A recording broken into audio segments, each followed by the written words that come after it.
Hi everyone. Thank you for tuning in to another episode of Crash Cinnamon. It's your host McKenna.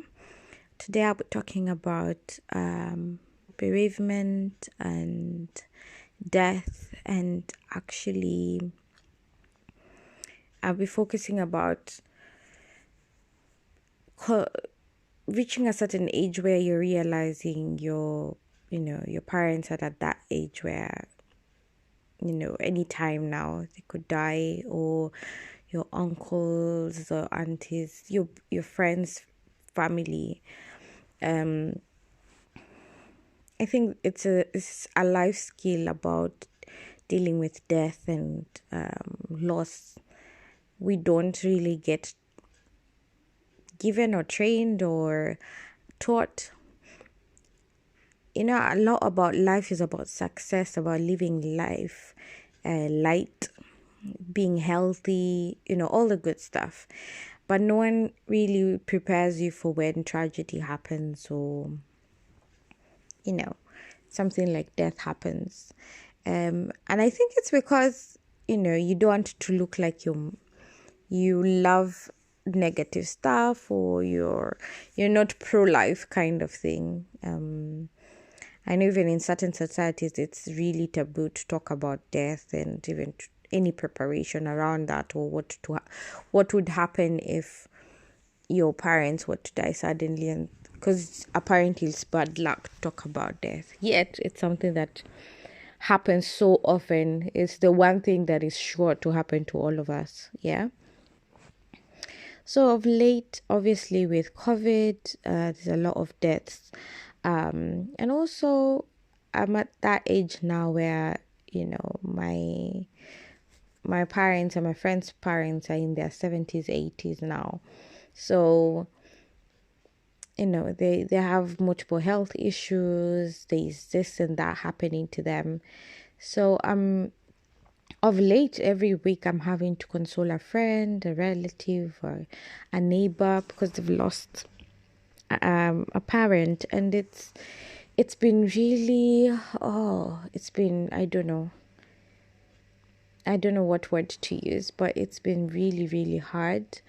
Sometimes it's even difficult to say sorry because you don't want to seem insensitive. However, you don't want not to be there for them, and you're trying to find out how to support them.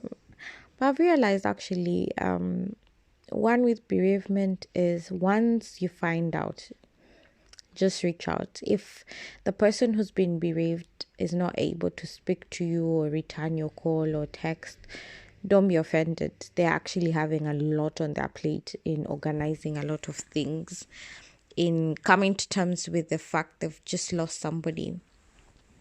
And there's just a lot of things that happen in the background. So, one, reach out.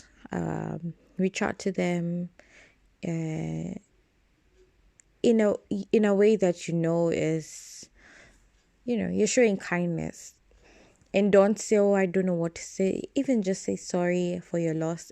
It's okay. It's important. Secondly, be proactive in the sense of, if there's for example, if they needed something practical, if especially those from countries where healthcare has to be paid for. So, for example, if there's a bill that needs to be settled, if you are in a financial stable way that you can actually contribute, please do it, because it's already heavy on your friend, with the death and everything, and then they have a hospital bill to cover for the person who's passed away. So it's good to be practical. In three, don't hide by saying, it's awkward, I don't know to deal with this emotions. But just be honest with your friend. Just say, or your relative, and say, this is uncharted territory for me. I really don't know what to do, but please utilize me. I'm here for whatever you might need. And then chill. Don't do the most. Don't try to be everywhere and anywhere so you can look like you're busy. But Yeah, and also watch out for burning out, because funerals can be very, what can I say, emotionally involving.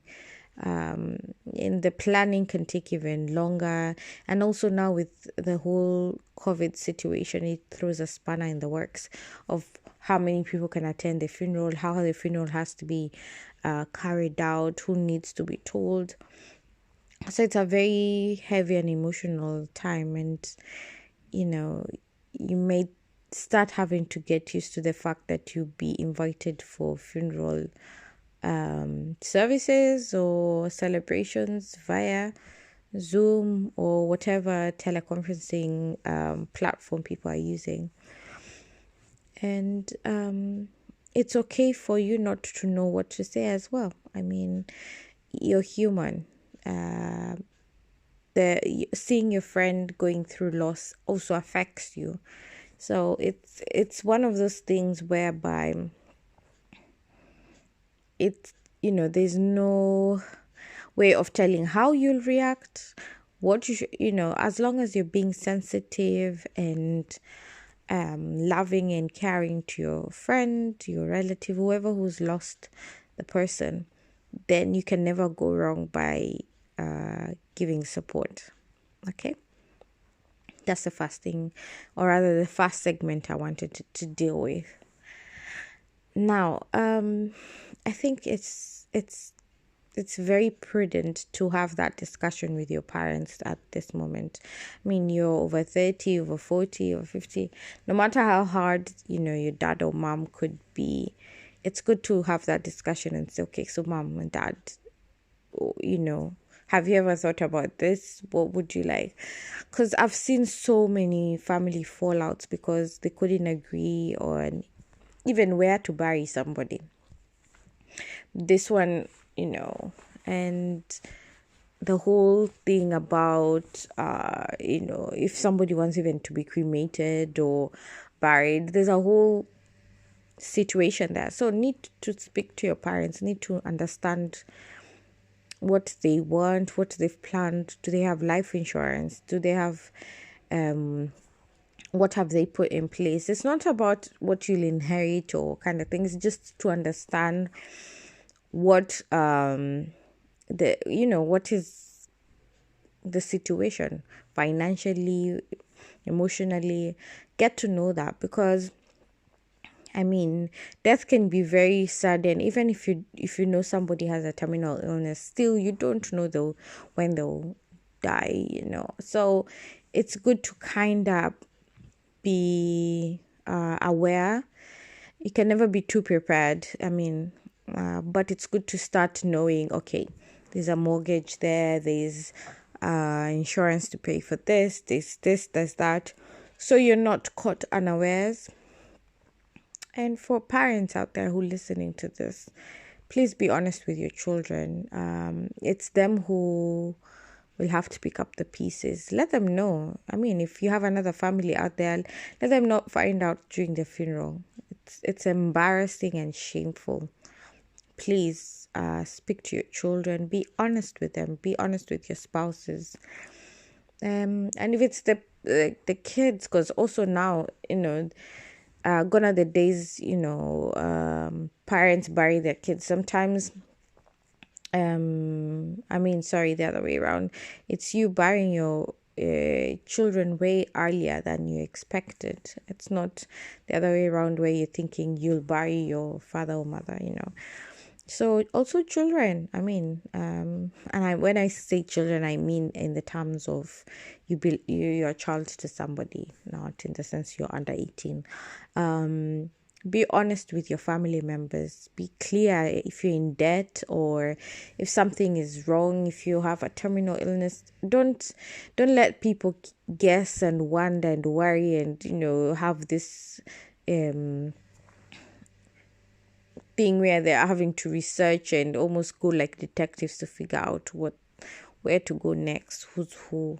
Introduce them to your significant people in your life so they know who to talk to, who to invite, who to, if there's something that needs to be left in the will or sorted out, they can do that as well, Let's be more transparent. I mean, because this is something. Death is something that is all coming to us. Okay, and there's nothing to be embarrassed about or ashamed about or try and make it so cryptic. Yeah, and lastly, let us not be so uptight about, oh, the funeral has to be this way, you must wear black, you must, go by the personality of the person. And also, at the end of the day, sometimes it's never that serious. The person has left this earth, and it's now you guys who will be left. So don't try and cause unnecessary stress for each other, because it's you who'll be leaning on each other for support as a family or as friends. So don't cause unnecessary upheaval just because you can't agree on a casket or color or songs to be no. Let's not be petty, okay? And learn the person, get to know, and them whilst they're alive, so that if anything happens, you can be very clear and say, yeah, this person stood for this. Okay. And yeah, very importantly, people, get life insurance, get life cover for yourself. If you have children, get it, please. It's not that expensive. Some life covers start even at 7 quid, 8 quid, depending on the currency of which country you're in. Don't say, oh, you're always paying for something, you can't take it out. But when it matters the most, you will want to have that insurance. Okay. And finally, seek help. I mean, you never know how the death of a relative, a friend, your parents, a colleague, whatever, can affect you. If you feel you're struggling, really don't go down that hole.